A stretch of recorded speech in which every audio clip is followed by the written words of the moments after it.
Welcome everyone. Here with me today is Andrew Rayner, owner of Thistle Tavern, guardian of the Aberdeen Fab scene, top 4 UK Nats player this year, and the main reason why I'm not here today talking about a Riptide deck tech. He blew his Scottish players up this Proquest season on Dash.io. Andrew, how are you doing? Yeah, doing really well. Excited that we're actually going to get to play at PT London now that we only had one opportunity in Scotland this time, which was a little disappointing, but managed to get there with a new hero. Yeah, that was a pretty high stakes Proquest considering there's like 10 people who are genuinely really wanting that PTI. So you ended up taking it down. Well done for that. You made a lot of people unhappy that day. Yes, a lot of people. certainly with some of my high rolls. I think that was mainly you though. Yeah. We'll talk about that game later because that was a weird game. But yeah, we're going to go through the deck, talk about what is new, what may change, and then we'll do the tournament recap as well. So before we begin, do you have any shout-outs? No specific shout-outs. I think this list was one that I'd kind of tweaked from where I'd been at originally when I played Dash when Bright Lights came out. Mm-hmm. There's a few bits that I'd kind of picked up from various different lists I'd been looking at on Fabry, but no specific source for anything, I don't think. Okay. Bit hurt you didn't shout me out there, but you know, whatever. So I didn't know you'd been the Dash.io specialist. No, I've always been there behind the scenes. So I've just loaded up the Fabry link now, and I think we'll start with the equipment. So for anyone that doesn't know, an Armory deck recently came out with quite a bit of new stuff, and some of the new things in there was some new equipment. I noticed you're not playing any of the new stuff. How come? So I like to play with a fridge as much as possible, but I think that Achilles Accelerator just gives a little bit more flexibility than the other one, especially with so many rune blades in the format. Taking an extra slot to have to put AB in, so I'd probably have to play Achilles Accelerator anyway. The new boots are fine. But Achilles Accelerator does a very similar role. There's very few turns where I'm not going to be boosting. And I don't think the one block on that makes that much of a difference, whereas I prefer the AB as a general piece. We're expecting a lot of wizards with our Wizards and Runeblades, just generally with the way the Scottish meta is. People love playing Wizards and Runeblades, so I was expecting probably a third of the field to be that. So if I don't have to change my default leg piece, and then have to put something else on my arms or something like that, then it makes more sense to do that. Okay. Adaptive plating was one where you need to kind of be able to full block an array space quite comfortably. So being able to use adaptive plating plus a card to stop an array space makes things really easy. A lot of the time, the items are used, they're going to go away anyway, so adaptive plating is just a 3-block. So it's really handy just being able to cover off those awkward on-hits that some of the decks were playing. I know there was a couple of people that were well ready for Dash with some of the hate cards, so which was really important to have. Crown of Providence is just the perfect card for this deck, similar in other places where you're just wanting to filter. So whether it's filtering a card from your hand or your arsenal, being able to change the top card of your deck with this is so important, especially when you know what that top card is. There's definitely some turns where I was just looking going, that card makes my turn go from a 6 to a 10. Yeah. So I'm using the crown this turn. It doesn't matter that I'm going to get CNC'd at some point later in the game or something like that. This is going to turn the game because I know I can get that card now, and I'm going to be able to do something more explosive because I have access to that card. So you're using this kind of more offensively rather than kind of defensively in a way? Yeah, 100%. 100%. If I get CNC'd, generally it doesn't really matter. What I can do with the crown is far more important when I'm seeing the top card of the deck and I'm wanting to filter that as much as I can with that crown, obviously only getting one shot at it, but yeah, very important to do that. Yeah. Teklo Foundry Heart, being able to manipulate the top card of your deck is so important when you're either looking for items or looking for a card to draw. Being able to change that with the Teklo Foundry Heart is absolutely huge. Sometimes the extra resource comes in handy, but generally it's just trying to manipulate the top card of your deck and look for something different, not necessarily better, just different. As if you didn't already have an efficient way of getting through that deck, eh? You've also got this. Yeah, I know, right? Yeah, so I think that covers it for the equipment then. I'll go on to the main deck now, and looking at the main deck, is there anything in here that has changed since the Armory deck came out in terms of what may be considered the new standard? Obviously, besides the 2 new Armory deck cards.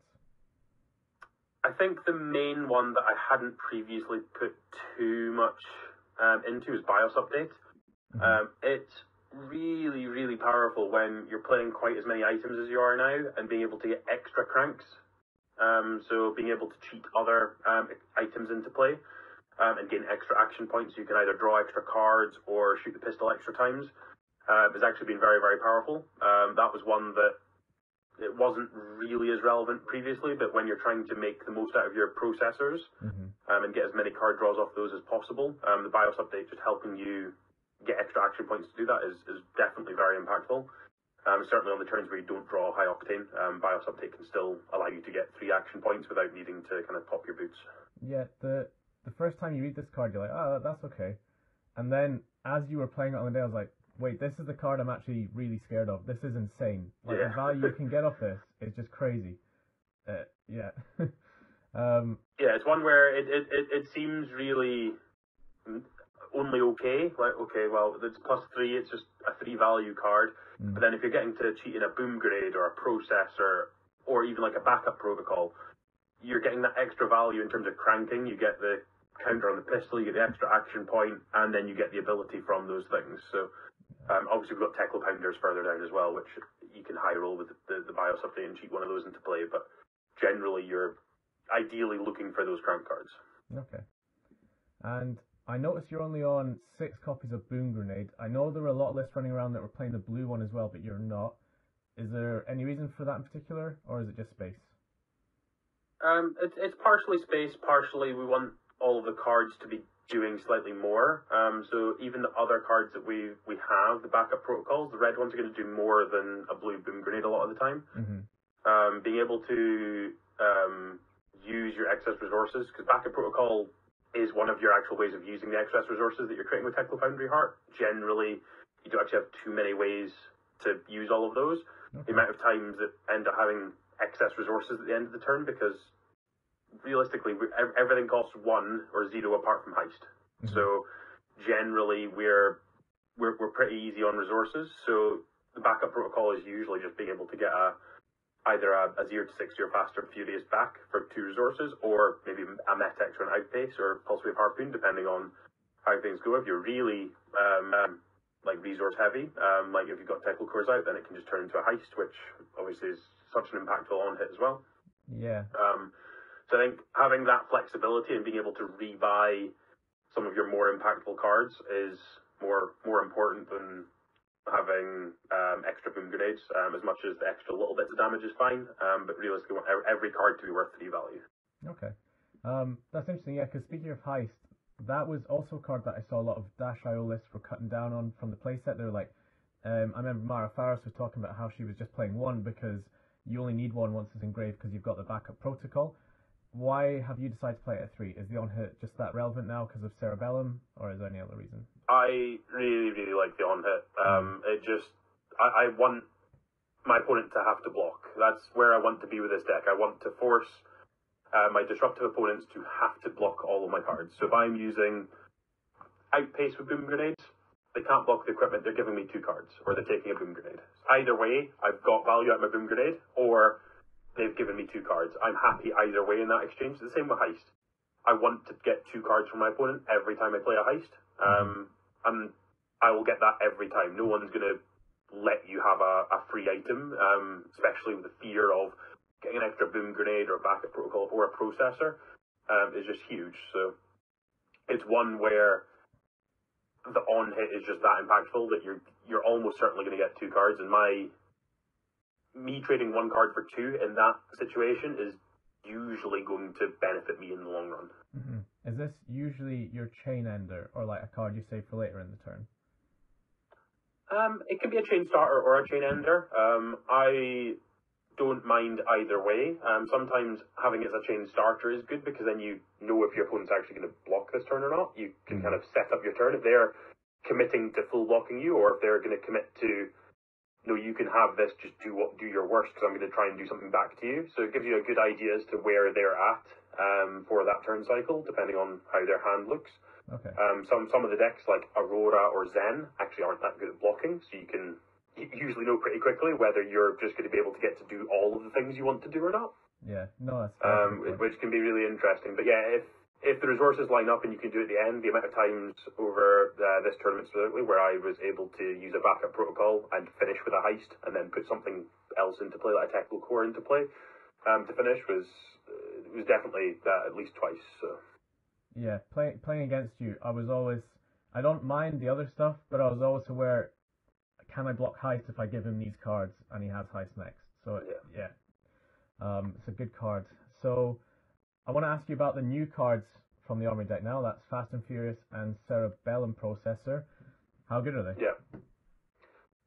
Cerebellum Processor is just fantastic. So being able to crank, draw cards, filter that top card of your deck even more than we already were able to with this deck is absolutely massive. So being able to play one off the top, get an action point, you know what the next card is. You then know if you want to boost it away, if you want to draw it. It's just, the manipulation of that is just fantastic, and that's the bit that was kind of missing from this before, was that manipulating the top card to decide whether you want rid of it, do you want to boost it, do you want to BIOS update to be able to cheat something into play, and being able to move your cards around a little bit more. And I think that was the bit that I didn't quite appreciate, having only just been playing online up to that point, was it's really taxing, like, throughout a day with all the different decisions, because as much as it's a linear aggro deck, you've got so many different decisions, and there's definitely multiple times when we were discussing post-games that I could have taken different lines and achieved much more, but that's part of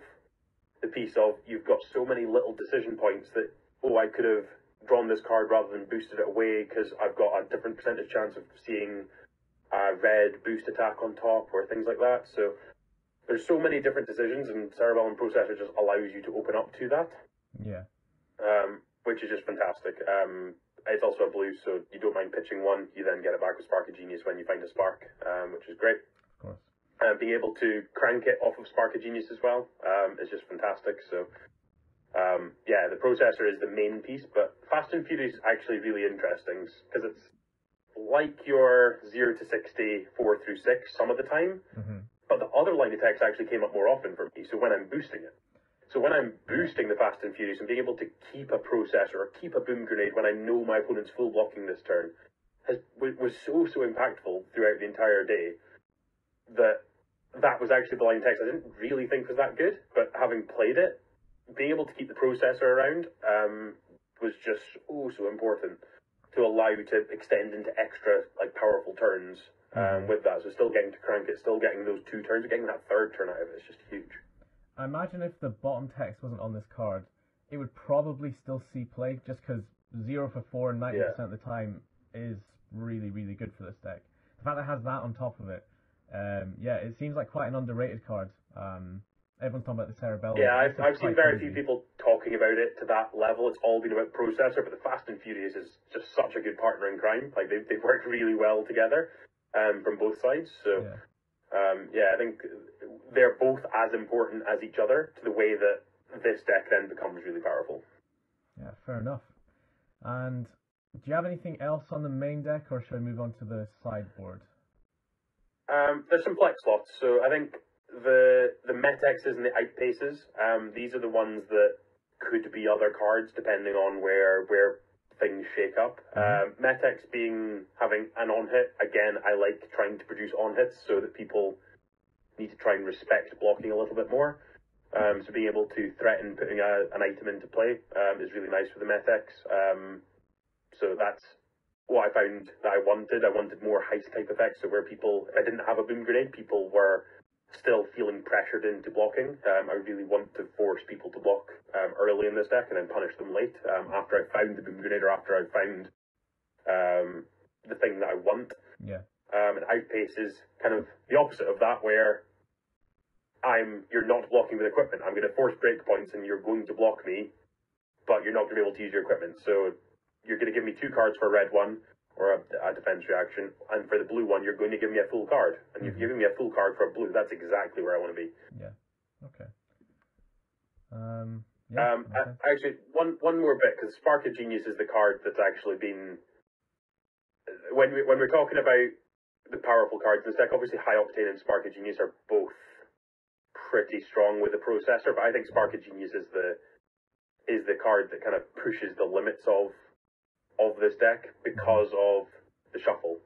So being able to find a processor, shuffle, draw, and give you a reset, being able to manipulate that top card of the deck is so important. Spark of Genius allowing you to tutor and get out that processor from your deck, draw a card, and then continue to manipulate your deck is just the bit that I found incredibly powerful.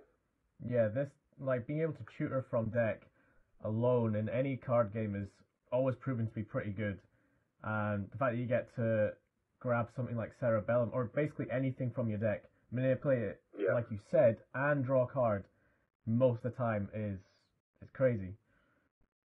The amount of times I had a turn where I started off boosting 0 to 60, seeing a bad card on top of my deck, so Spark of Genius, cleared that top card, replaced itself, cranked, got my action point back, and then I've got a new card on top. Yeah. So I've then got different things to work with, and that's the bit that's just fantastic. Just being able to clear the top card and turn something that you didn't want on top to something you did, whether that's an item or whether it's a card to be able to draw off processor, is exactly where I want it to be. Okay. This deck seems really cool for an aggro deck in terms of like those decision points. There's so many decisions you could make at any one turn, at any one time in that turn, that could change the entire way that game plays. It seems like a very skill expressive aggro deck compared to some of the ones we've recently had, in a way.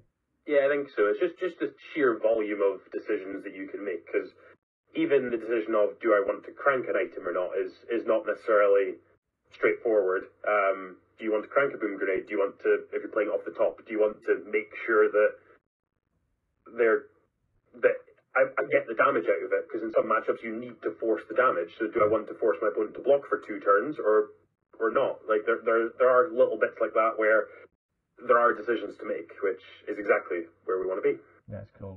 I loved Dash Arrow when she came out. Just even though she wasn't considered that good, just from a design perspective, it's just like a really cool way of playing a hero. It's very unique, it felt. Yeah. So we'll move on to Sideboard now. You've got one copy of Maximum Velocity, but I saw in your maybe pile you had the other 2. Do you think one's enough? Is just basically just for fatigue then? Yeah, so Max V is just for fatigue.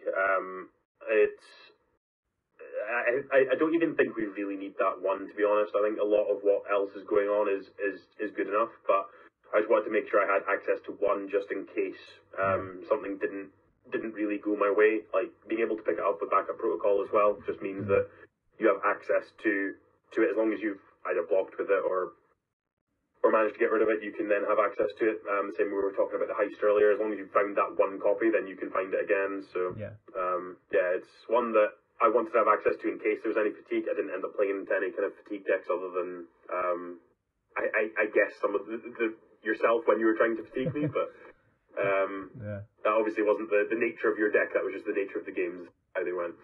Yeah, I think it's only so in our first game when you killed me with 0 cards left in deck, I was surprised when I saw how few you had left in deck. I was like, oh, because it wasn't an active choice. It's just, I guess, because you didn't have your anti-fatigue package in there, and it was an aggro game.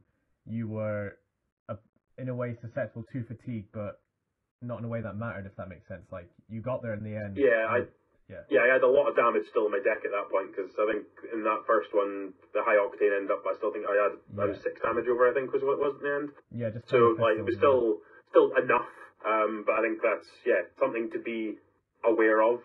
Certainly for some matchups where there's not an issue with presenting over 60. You can put in the fatigue package and just leave that in as extras. You don't need to take anything out necessarily. You want to make sure you've got all of that for those matchups. Were you presenting 60 into most of your matchups, or were you going slightly above just to be aware of fatigue, basically?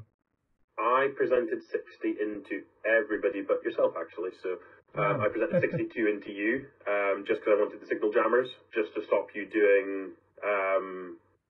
Basically, against Riptides, I wanted to make sure that I wasn't getting buff codexed.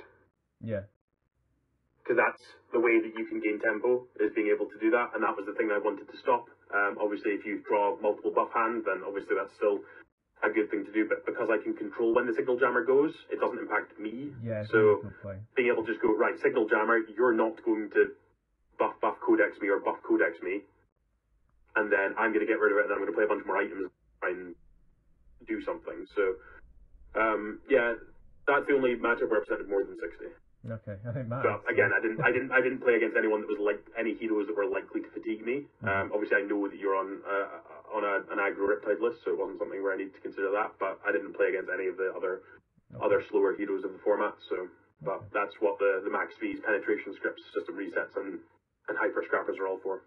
Yeah, I was going to bring those up as I guess the rest of the anti-fatigue package. I guess let me guess here. TikTok clock is for the mirror. Signal jammer is basically for Runeblade, well, Viscerai maybe, and Rangers, I'm guessing. Viscerai, Ranger, and Kano. Kano, yeah, of course, yeah. Adaptive plating the extra copy, I imagine Azalea. Is there anyone else it goes in for? Just Azalea. Basically, Red in the Ledger is a hell of a drug. Yeah. It's such a good card, and being able to make sure that we can cover off, so between Crown of Providence, Teklo Foundry Heart, and 2 adaptive platings, in theory you can block 10 with armor. So a Dominated Red and Ledger has to be very, very big to get over you. So that's what we're trying to achieve with the adaptive platings, is just trying to make sure that we don't just lose a game because you've got hit by a Dominated Red and Ledger. Like, we should be able to throw the fridge at it. Yeah. For 10 and a card potentially as well. Yeah, I guess. Sorry. The hallmarks of like a good aggro deck these days are that first Red and Ledger is not getting through because I'm going to throw my fridge at it, and then it's kind of like an even game. And yeah, exactly. Yeah. And the last card is the Visitronic. This is just for Kano, I'm guessing. Do you put it in for Cilio as well, or? I would put it in for Cilio as well, just to make sure that we don't just get oops mind warped. So. Three is a much more difficult number for them to actually be able to mind warp you and make it matter. So I'll probably put it in for Verdance for the same reason as well. Just for the mind warp, or just as a wizard? Okay. Yeah, just because we want to know what we're manipulating. So if I want rid of my hand, I'll just take the damage and we'll shuffle away. But if I want to keep the other cards, then yeah, just want that flexibility. Okay, cool. I think that's everything we've covered. Given that this list was basically built, or kind of, you played the deck basically day 0 when the armor deck came out, how confident were you in this list? Did it kind of feel refined, or do you think there's a few changes that need to be made? I think it feels refined. I think there's bits where, as I say, there's flex slots in the list where I could definitely see cutting some of the 1-cost attacks to play 0-cost attacks. Having all red hands can be a little bit challenging, especially with the 1-cost. So there was definitely a hand where I had red, Metex, Outpace, Zipper Hit, and Pulse Wave Harpoon. And I looked at it and going, I don't really know what I'm supposed to do with this. I think I ended up getting out of it because I had a Teklo Core on top. But if I didn't have that, it's going to be very, very challenging to actually make anything substantial happen with that turn. So it might be the point where the Metexes are supposed to be 0-cost attacks, even at just 0 for 3s, just to kind of make that work a little bit better. Obviously, there's some of the other ones that are reasonable, like Data Link being able to opt 1, manipulating that top card of the deck. That might be pretty reasonable. I don't think we need Expedite for that piece, but Metex could definitely be dive through data or Data Link, depending on where things are at. So with the on hit to opt 1 and manipulate that top card, or it could just be just a generic 0-cost to be able to make those hands appear less often. It wasn't often that it happened, but the couple of times it did can be quite backbreaking. And that certainly happened when I played into the loss into Zen. I definitely had hands where I literally couldn't do anything. So trying to mitigate that as much as possible, probably where we want to be. Okay. Now, everyone has been saying that this deck is way too powerful. Do you agree with that, and do you think it needs a ban somewhere, or do you think it's fine as it is and has very exploitable inherent weaknesses? I think that it does have weaknesses, but the ceiling is too high. So the fact that it has weaknesses in the fact that it has items that don't block, so there are ways to attack it. But I think High Octane, Spark of Genius are very, very powerful cards. Of those two, I think Spark of Genius is probably the card that is slightly more egregious because of the ability to just go and find a processor, go and take the thing into play, and manipulate the top card of your deck while doing it. Having either of those modes, it seems very powerful, and I think that's probably the one that's slightly more egregious in this deck. High Octane obviously allows you to do some very, very silly things, but even if you have all three processors out, you're only drawing 3 cards. But Spark of Genius allows you to just gain so much extra out of what you're doing that I think it's probably the one that if something needed to go to limit what it can do, I would probably think it would be Spark of Genius rather than High Octane. I know a lot of other people have been like, oh, High Octane, the processor. But yeah, the Spark of Genius just gives you so many more tools to work with. Yeah, having played against you twice at the weekend, I agree. I think Spark of Genius was the card that always felt like, that's really annoying that you've got that. Yeah. But High Octane more kind of felt like, okay, you're doing your powerful thing. I can do my powerful thing at some point. You know, this is fixable. I have cards that I can use to counter this a bit if I want to. So yeah, I agree. Because the Spark of Genius being obviously as it was originally intended was it was just going to get an item and you draw a card, you arsenal it, and that's it. Yeah. Because you're not getting your action point back. With these crank items, you're getting your action point back anyway, so there's no cost to playing it. It's just, okay, I Spark a Genius for 0, go and get a processor or a boom grenade, draw a card, and continue as I was. So I've then got more action, I've got more items, and everything's just exactly what you want. So, yeah, it's the card that I think if they decide that something was to go from this deck, I think it would probably need to be Spark of Genius rather than High Octane. But at the moment, people weren't necessarily hating for this deck correctly. Erase Face is a card. Weakest Link can be a card into this as well. Obviously, a lot of our cards don't block.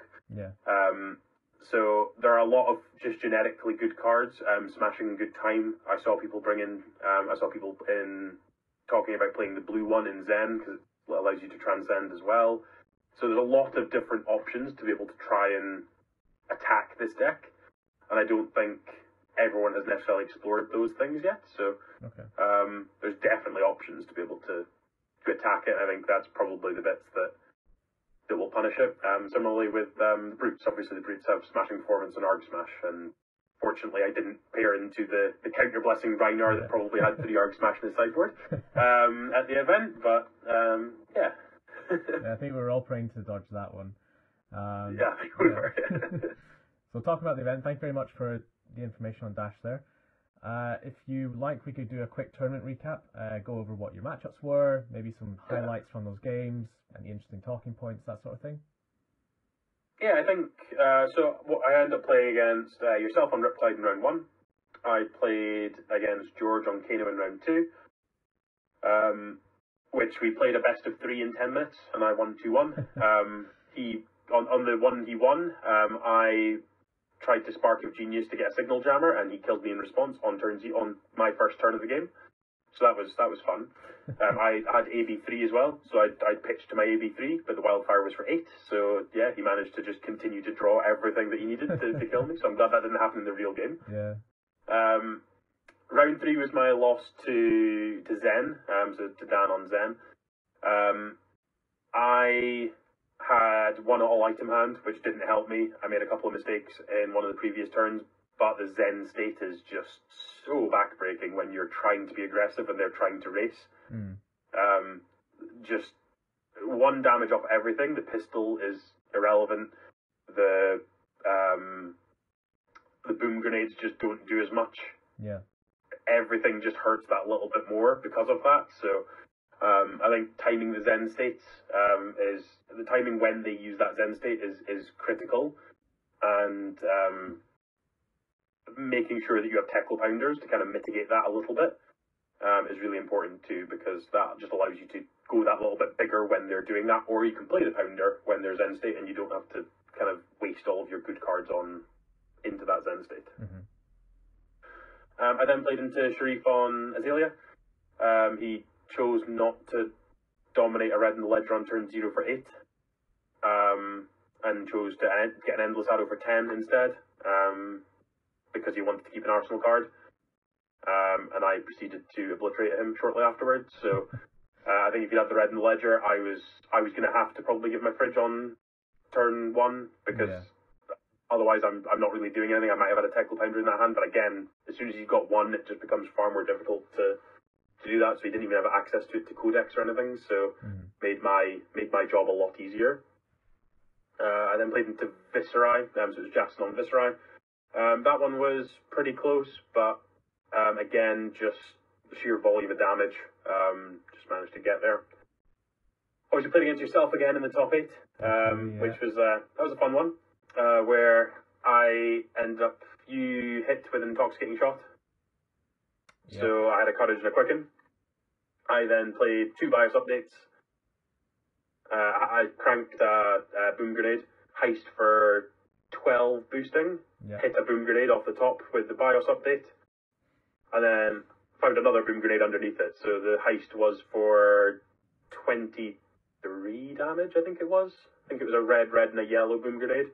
Yeah, that was pretty gross. That was like, our first game felt like we both low rolled. We're both like, and then the second game we both just absolutely hit the gas. And sadly, you hit the gas more that game, because we both finished that one at 1.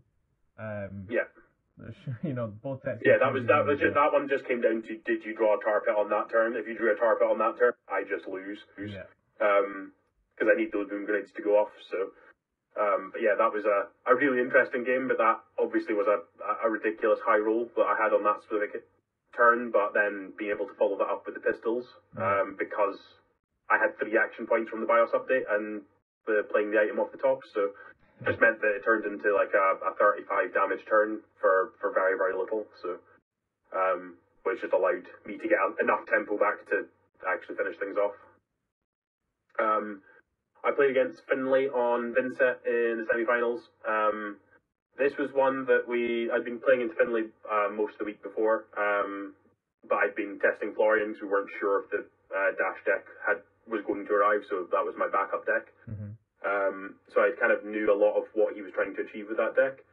But yeah, he just again, doesn't matter if they're doing a 1-card 9, because I'm doing more across the value of my turns, so I just managed to just get more value out of things and push stuff through. The final was against Dan on Zen. That was a really interesting game. He didn't hit Chi for the first few turns, which meant that he couldn't pop the hat, which was a little bit relevant. And then by the time he did and managed to get the Zen state, I was already ahead.